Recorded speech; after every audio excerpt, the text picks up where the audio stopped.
स्वयंभू नारद शंभु कुमारः कपिलो मनु प्रह्लादो जनको भीष्मो बली वया सखीर्वयम् द्वादशे ते विजानीमो धर्मं भागवतं भटा गुह्यं विशुद्धं दुर्बोधं यं ज्ञात्वामृतम् अश्नुते। ऑल राइट, सो ये जो भागवत धर्म है, हम लोग एक्चुअली में क्या डिस्कस करते हैं? भागवत धर्म। भागवत धर्म का मतलब कौन जानता है? कौन बताएगा? हरे कृष्णा स्वामी दंडोत। भगवान को जानना, भगवान को जानने के लिए जो धर्म किया जाए, जो भगवान को जानना और भगवान को, और भी अच्छा है, भगवान को प्राप्त करने वाला जो ज्ञान है। भगवान को प्राप्त, मतलब जिस ज्ञान को आप प्राप्त करके आप भगवान को प्राप्त कर लोगे, मतलब भगवान आपके हो जाएंगे। मतलब कोई ऐसा ज्ञान है जिससे हम अंबानी को अपने फेवर में ले सकते हैं? हाँ है, आप अंबानी के रिश्तेदार बन जाओ,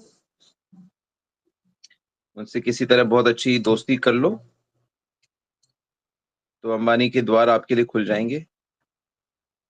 कोई तरीका है कि मोदी जी हमारे उसमें आ जाएं, उनसे दोस्ती हो जाए किसी तरह? बिल्कुल तरीके हैं, कोई ना कोई तरीका तो है ही। कोई डिस्कवरी कर लो, देश की सुरक्षा के लिए देश का नाम कर दो। तो हर चीज को प्राप्त करने के लिए कुछ धर्म होता है, कुछ तरीका होता है, और उस चीज से दूर जाने का भी तरीका है। तो अब भगवान के निकट जाने का क्या तरीका है? ये भागवत धर्म का पालन करना पड़ेगा आपको, यानी जिससे प्रेम होता है उनसे। और भगवान से दूर जाने का तरीका क्या है? कि आप अपराध करो और या फिर बहिरंगा शक्ति की तरफ चले जाओ, भोगों की तरफ चले जाओ, ये भगवान से दूर हो जाओगे आप ऑटोमेटिकली। मतलब भगवान दूर नहीं होंगे, हम दूर हो जाएंगे, क्योंकि भगवान दूर हो नहीं सकते, क्योंकि हर चीज उन्हीं पे निर्भर कर रही है। तो ये जो भागवत धर्म है, यानी भगवान को जानने का, भगवान के पास जाने का, भगवान को अपना बनाने का, इसको टोटल में भागवत धर्म बोलते हैं। एक हमने वर्णाश्रम धर्म के बारे में पढ़ा है, जो मैं आजकल क्लास में डिस्कस कर रहा हूं कई दिनों से। वर्णाश्रम धर्म, ये है भागवत धर्म। तो वर्णाश्रम धर्म में हम अपने शरीर का, अपने मन का, अपने परिवार का, समाज का, इन सब का ध्यान रखते हैं, इन सबको परफेक्ट करते हैं, इन सबको बिल्कुल ठीक रखते हैं। लेकिन आत्मा का जो धर्म है उसे भागवत धर्म कहते हैं। तो अब ये जो भागवत धर्म है ना, इसकी कुछ क्वालिटीज बताई जा रही है। क्या है? एक तो ये गुह्यम है। गुह्यम मीन्स ये बहुत रहस्यमयी है, ये समझ में नहीं आता। अब इतनी आसानी से समझ में आ रहा है क्योंकि हम लोग गुरु से और वैष्णवों से कनेक्टेड हैं और सत्संग कर रहे हैं, इसलिए हमको थोड़ा बहुत समझ में आ रहा है। लेकिन उसमें भी सुनते हुए भी लोग गड़बड़ कर देते हैं। तो ये बहुत कॉन्फिडेंशियल है, इसके बारे में ऐसे आसानी से पता नहीं चलेगा। गुह्यम बहुत सीक्रेट है, और जब तक वो हम सिंसियर नहीं होंगे तब तक हम इसको नहीं जान सकते। गुह्यम विशुद्धम, और बिल्कुल विशुद्ध है, इसमें प्रकृति के गुण इसको इन्फ्लुएंस नहीं कर सकते। रजोगुण, तमोगुण, सतोगुण, मतलब कोई भी चीज में तमोगुण का एस्पेक्ट हो सकता है, रजोगुण हो सकता है, जैसे कोई भी आपका व्यक्ति, कोई फ्रेंड है, कोई भी वस्तु है, कोई भी सिचुएशन है, पोजीशन है, तो वो सत्व रजो तमो के अनुसार ही चलेगी वो। लेकिन जो स्पिरिचुअल चीजें होती हैं, जो भक्ति की चीजें होती हैं, वो विशुद्धम होती है, उसमें प्रकृति का प्रभाव नहीं होता, वो हमेशा प्रेममयी रहती हैं, सुखद रहती हैं, दिव्य रहती हैं। दिव्य शब्द मतलब ही वो प्रकृति के इन्फ्लुएंस से बाहर है। तो एक तो बहुत सीक्रेट है, और विशुद्धम और बहुत दिव्य है, और दुर्बोधम, इसको बोध करना भी मुश्किल है थोड़ा।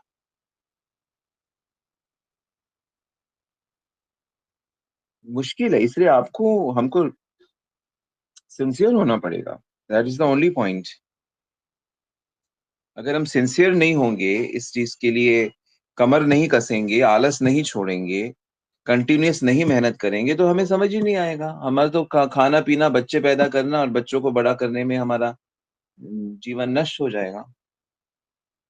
जो थोड़ा बहुत पुण्य करेंगे, पाप करेंगे, उसके अनुसार हमको स्वर्ग मिलेगा, नर्क मिलेगा, मानव जन्म मिलेगा, कुछ खाने की सुविधाएं फिर से मिल जाएंगी। आप यहाँ पे ना पैदा होके मान लो यूरोप में पैदा हो जाओगे, यहाँ पे वहां पे ज्यादा सुविधाएं आपको मिलेगी। या फिर आप बंबई में पैदा हो जाओगे किसी बड़े अमीर के घर में, तो क्या होगा उससे? कितने लोग ऑलरेडी वैसे हैं, उसमें आपका सुख कहाँ होगा आपको? फिर वही जीवन घसीटो आप। तो उससे अच्छा है कि एक ही बार में स्पिरिचुअलिटी को समझ के भगवत प्राप्ति करो, और चलो जाओ स्पिरिचुअल वर्ल्ड। तो दुर्बोधम है, गुह्यम है, और विशुद्धम है, यम ज्ञत्वा, और इसको जानने के बाद अमृतम अश्नुते, उस भक्त को अमृत प्राप्त होता है। अमृत मतलब इटर्नल लाइफ।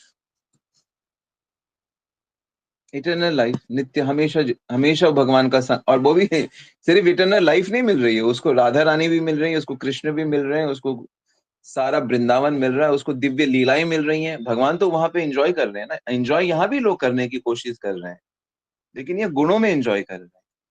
यहाँ पे कोई भी एक्टिविटी है, चाहे वो कोई पार्टी है, या कोई पॉलिटिकल विनिंग है, या देश का राजा बने, या हम कोई अचीवमेंट करें, या कोई कोई हम डिस्कवरी करें, या कोई हम इवेंट को जीत लें, या बहुत बड़ी बिल्डिंग बना दें, या कुछ कुछ हम कर सकते हैं, कर ही रहे हैं।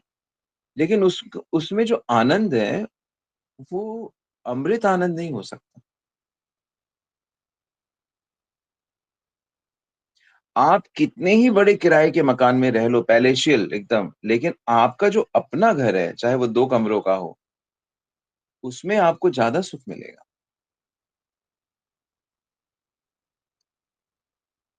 कितने भी आप दूसरे दूसरे बच्चों से प्यार करो, लेकिन आपका अपने बच्चे से जो प्यार होगा, उसका कंपैरिजन नहीं है। कितने भी आपके दूसरे लोग आपकी मम्मी बन जाएं, लेकिन आपकी जो अपनी मम्मी है, अपने पापा हैं, वो अपना सिस्टर है, उसके साथ कंपैरिजन नहीं हो सकता। हो सकता है क्या? तो इसी प्रकार संसार में हमें कुछ भी प्राप्त हो जाए, कोई भी हमारा अपना बन जाए, लेकिन जो सुख आनंद हमें कृष्ण से अपनापन में होगा, वो कहीं और हो ही नहीं सकता, क्योंकि हम उन्हीं के अंश हैं। तो जो आनंद हमें वृंदावन जाके, अपने धाम, अपने घर जाके होगा, वो कहीं और होगा नहीं। वहां अमृत है, इटर्निटी है। अश्नुते, वो कहते हैं वो आनंद उठाता है। अश्नुते मतलब रेलिश करता है उस जीवन को। तो हम लोग बहुत निकट हैं, बहुत निकट। हम लोग कृष्णा के कितने निकट हैं कि अगर हमारी कॉन्शियसनेस, हो सकता है मान लो हमारा आज शरीर छूट जाता है, तो और कल कृष्ण के साथ हैं हम, वेरी निकट। और अगर यहीं पे हम बहुत अच्छे से प्रेम लाभ कर लेते हैं, प्रेमा भक्ति तक पहुंच जाते, तो फिर तो प्रेम के साथ ही कृष्ण आ जाते हैं, आप कृष्ण के साथ ही रहते हो भौतिक जगत में भी। तो don't think Krishna is very far. Krishna दूर नहीं है, बहुत निकट है। वही, क्योंकि अभी हम मटेरियली कवर्ड हैं, भौतिक तरीके से ढके हुए हैं, और भौतिक कामों को हमने सब कुछ अपना मान लिया है, इसलिए हमको दिक्कत होती है। ठीक है। सो ये 12 महाजन हमारे वर्शिपेबल हैं, और इनको हमें फॉलो करना है। स्वयंभू यानी कि ब्रह्मा जी, इसलिए ब्रह्मा जी की टीचिंग्स, नारद जी, शिव जी, 4 कुमार, कपिल, मनु महाराज, प्रहलाद, जनक जी, भीष्म जी, बलि महाराज, और सुखदेव गोस्वामी, और यमराज जी। तो इनकी टीचिंग्स पूरे शास्त्रों में फैली हुई है, पुराणों में, तो इनके और सब ये भागवत धर्म से कहा है। तो ये हमारे लिए ये पर्सनालिटीज बहुत स्पेशल है। और यमराज जी से डरने की कोई जरूरत नहीं है। लॉर्ड ऑफ डेथ है वो, लेकिन वो भौतिक लोग डरते हैं, असुर लोग डरते हैं उनसे, भक्त लोग नहीं डरते। भक्त की तो वो तो परम वैष्णव है, क्या डरना क्या उनसे। उन पे पूरा फेथ है, सही टाइम पे सही जगह ले जाएंगे हम। ब्रह्मा जी सृष्टि कर रहे हैं, नारद जी भक्ति का प्रचार कर रहे हैं, शिव जी भक्ति कर रहे हैं और सही टाइम पे संहार कर रहे हैं। चार कुमार अपनी शिक्षाएं से सबको भक्त बना रहे हैं। कपिल मुनि कपिल मुनि की शिक्षाएं भागवत में, सभी इन सब के बारे में भागवत में इनकी टीचिंग्स हैं अच्छे से। प्रहलाद को तो आप जानते ही हो, जनक महाराज को भी जानते ही हो, भीष्म जी, ठीक है। सो ये सब ग्रेट पर्सनालिटीज हैं, तो इनको जानना है, इनको, इनकी शिक्षाओं पे हमें, जी, भागवत धर्म जानते हैं ये। All right, Hare Krishna. Yes, कोई कमेंट या observation?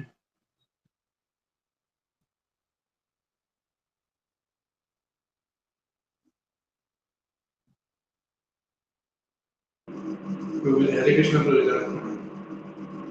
Ji yes, going to. Prabhu ji, मनुष्य को सबसे अधिक भय तो यमराज जी से ही लगता है। चाहे कुछ भी हो, भय तो यही लगता रहता है कि अब नहीं मर जाऊंगा, ये कर लूँ वो कर लूँ, मैं मर ना जाऊँ, चाहे दुनिया मर जाए पर मैं ना मर जाऊँ। तो ये हमेशा ही लगता रहता है। नहीं, यमराज जी को की शिक्षाएं पढ़ो, 6 कैंटो में, 6 कैंटो में यमराज जी की शिक्षाएं हैं, तो आपको बड़ा आनंद आएगा। मैंने तो उनको पढ़ने के बाद मेरा डर खत्म हो गया मृत्यु से ना, क्योंकि वो आपका फ्रेंड है, आपके गुरु हैं, बहुत प्रिय हैं वो। देखो जैसे यहाँ पे हमारे जो गुरुजन हैं, या यहाँ पे जैसे अपने इस्कॉन में जो हमारे सन्यासी महाराज लोग हैं, गुरु महाराज हैं, तो वैष्णव लोग, जब आप उनसे मिलते हो ना, तो आपको इतना एक स्वीटनेस फील होती है कि दे आर सो, हम उनसे मान लो पहली बार मिल रहे हैं या और रेगुलर मिल रहे हैं तो फिर बात ही क्या। तो फिर यमराज जी तो सोचो कि वो तो पूरे प्लैनेट के ऊपर है, मतलब उनके लिए कई कई प्लैनेट्स एक जैसे हैं, है ना। तो उनका जो वात्सल्य है, उनका जो प्रेम है, वो कई गुना ज्यादा है नॉर्मल भक्तों से, तो इसलिए भी अच्छा लगता है। तो बहुत सेफ है उनके पास हम लोग ना।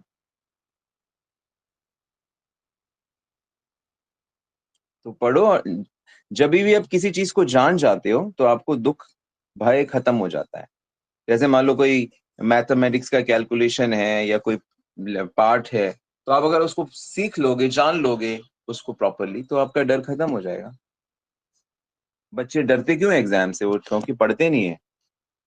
अगर पढ़ाई ठीक से की जाए, इसी तरह हम लोग एक दूसरे से क्यों डरते हैं? क्योंकि हम एक दूसरे को ठीक से जानते नहीं है, हम गुणों के हिसाब से टकराते रहते हैं बस। ठीक है। जी प्रभु जी, थैंक यू। हरे कृष्ण। धन्यवाद। महाजन है वो, महाजन, नॉर्मल व्यक्ति नहीं है वो। He is like a Jagat Guru. Yamraj is like अ जगत गुरु। ये सब जगत गुरु हैं। हरे कृष्णा प्रभु जी, धन्यवाद प्रणाम।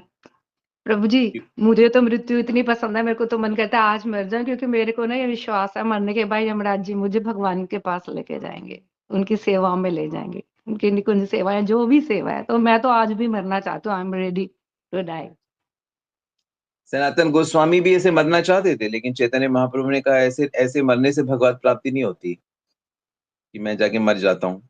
भगवत प्राप्ति ऐसे नहीं होगी। भगवत प्राप्ति चेतना को शुद्ध रख के, हाँ, अब जब उसका टाइम आएगा सो आएगा।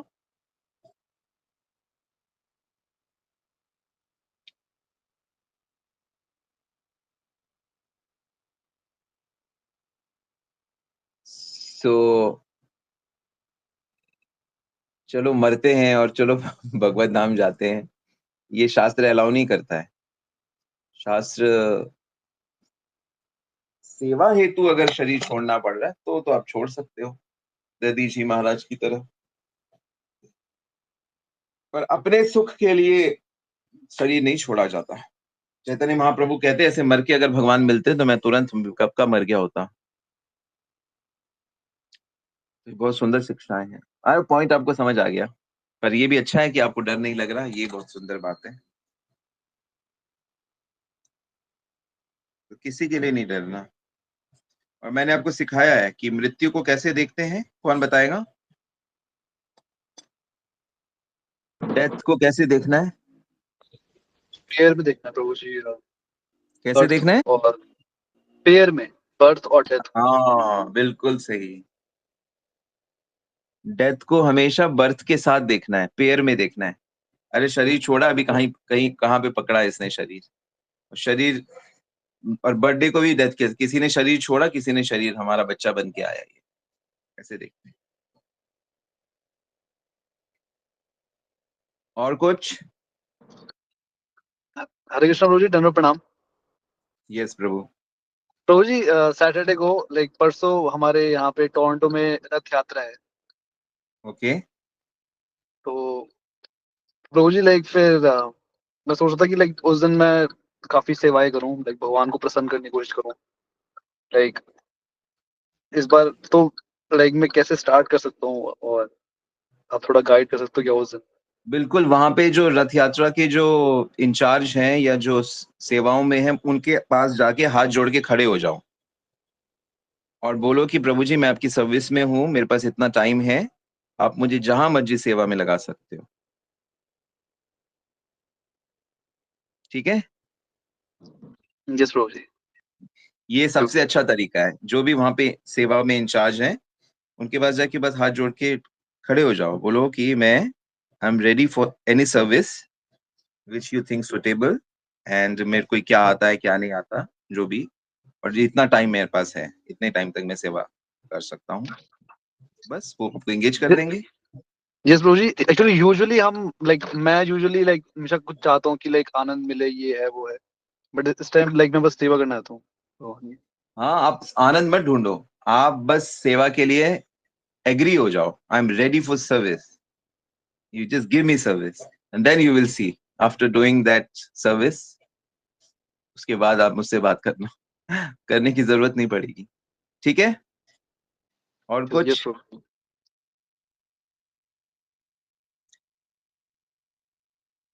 तो सर्विस मीन्स कि हम हाथ जोड़ के खड़े हैं कि बताओ मुझे क्या करना है, और एक बार हमको बता दिया जाता है हमारे जो शिक्षक हैं या जो सेवा इंचार्ज हैं, फिर उस सेवा को जब हम निस्वार्थ भाव से करते हैं, देन हम लोग परंपरा से उस ब्लिस की जो रिवर है, आनंद की जो नदी है, उसमें हम पहुंच जाते हैं।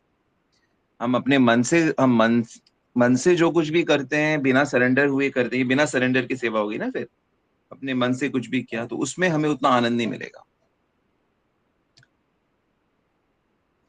हैप्पीनेस मिलती ही है सरेंडर करके, आज्ञा पालन करके।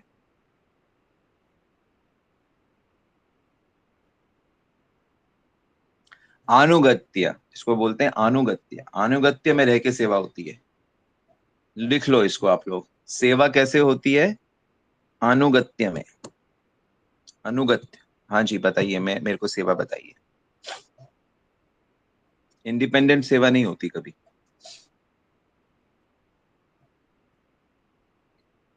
All right, anything else? Hare Krishna Swami ji, दंडवत प्रणाम। जी माता जी। कोई चीज जैसे ये सिद्धांत है, अगर ये प्ले और इसमें अगर हो जाता है तो वो और ज्यादा अच्छे से समझ में आ जाता है। जैसे हरिद्वार में ये अनुगत्य वाला जो प्ले किया था, तो वो चीज बहुत अच्छे से समझ में आ गई कि हाँ, जो सेवा होती है किसी सीनियर के अनुगत्य में ही होती है, उनकी आज्ञा में ही होती है। या तो समहाउ इसको लेक्चर्स के माध्यम से या एक्चुअली आपने ठीक, मैं भी पहले इस पे विश्वास करता था कि प्ले और फिल्म्स के माध्यम से अच्छे से इसको प्रोजेक्ट किया जा सकता है, लेकिन फिर मेरे को धीरे से समझ में आया कि नहीं, प्ले और एनवायरनमेंट, बाकी फिल्म्स के माध्यम से ना आप उसको कल्चर को मेंटेन कर सकते हो, लेकिन समझ तो आपको गुरु शरणागति होने पर ही आता है, उसमें ही आता है, सत्संग में ही आता है, 1-to-1 टॉक्स में ही आता है। फिल्मों से या प्ले से हम लोग चीजें अप्रिशिएट करते हैं, लेकिन हम उसमें उसको पकड़ नहीं सकते हम, क्योंकि पकड़ना तो अंदर से होता है ना, मनन और आशीर्वाद और भगवान की कृपा से होता है। तो इसलिए जब तक सरेंडर नहीं होंगे ना, तब तक सिद्धांत पकड़ में नहीं आएगा। और वो सिद्धांत माहौल याद बनाया जा सकता है। जी जी, वो सिद्धांत याद रहता ना, अच्छा हाँ ये किया था, इसका मतलब ये था इसका, तो बाकी हाँ तो हाँ, वो ठीक है, आप ठीक कह रहे, मैंने कहा ना माहौल याद रहेगा, वो एनवायरनमेंट बनाएगा, लेकिन जब तक वो गुरु के प्रति शरणागत नहीं होगा, मनन नहीं करेगा चीजों को, तब तक उसका हार्ट उसको एक्सेप्ट नहीं करेगा अंदर से ना। क्योंकि जी सारा जो सीक्रेट है वो किस पे निर्भर करता है, हम प्रिंसिपल्स पे विश्वास हो जाए हमें और हम उसको फॉलो करें, बस। कोई कितना ही महान है, ये 12 महाजन है, इतने महान है, वैष्णव लोग, गुरु लोग इतने महान है, लेकिन उससे हमें क्या? हमें तो बेनिफिट तब होगा ना जब एक तो हमें समझ में आए और हम उस पे विश्वास करके और हम उसको फॉलो करने के लिए कसम खा लें, बस हो गया।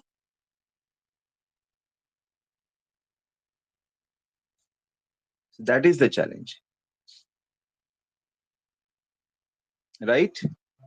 जी समझ गए। हाँ वही है, जैसे आप जो करते हैं वो चीज तो हम लोग को तभी समझ में आती है जब उस चीज को आप डिटेल में बताते हैं, कोई जैसे सिद्धांत है तो हाँ या ये बिल्कुल। रहता है, लेकिन जो समझ में तभी आता है ना जब आप उसको समझाते हैं। इसीलिए साधु संग और श्रवण कीर्तन, इसी को बताया गया है बेसिक। नहीं तो वो भी बता सकते थे कि नाटिका देखो, फिल्म देखो, ज्ञान लो वहां से, नहीं।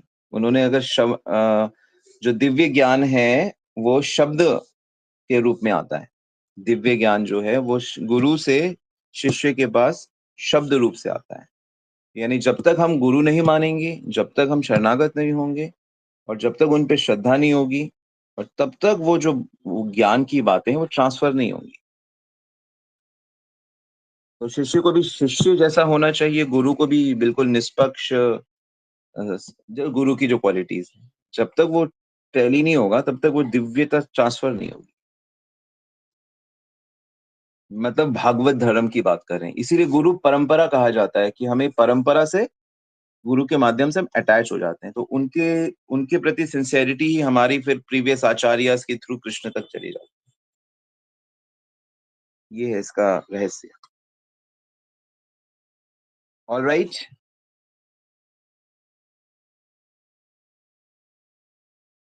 हरे कृष्ण प्रभु जी, प्रणाम। यस प्रभु जी।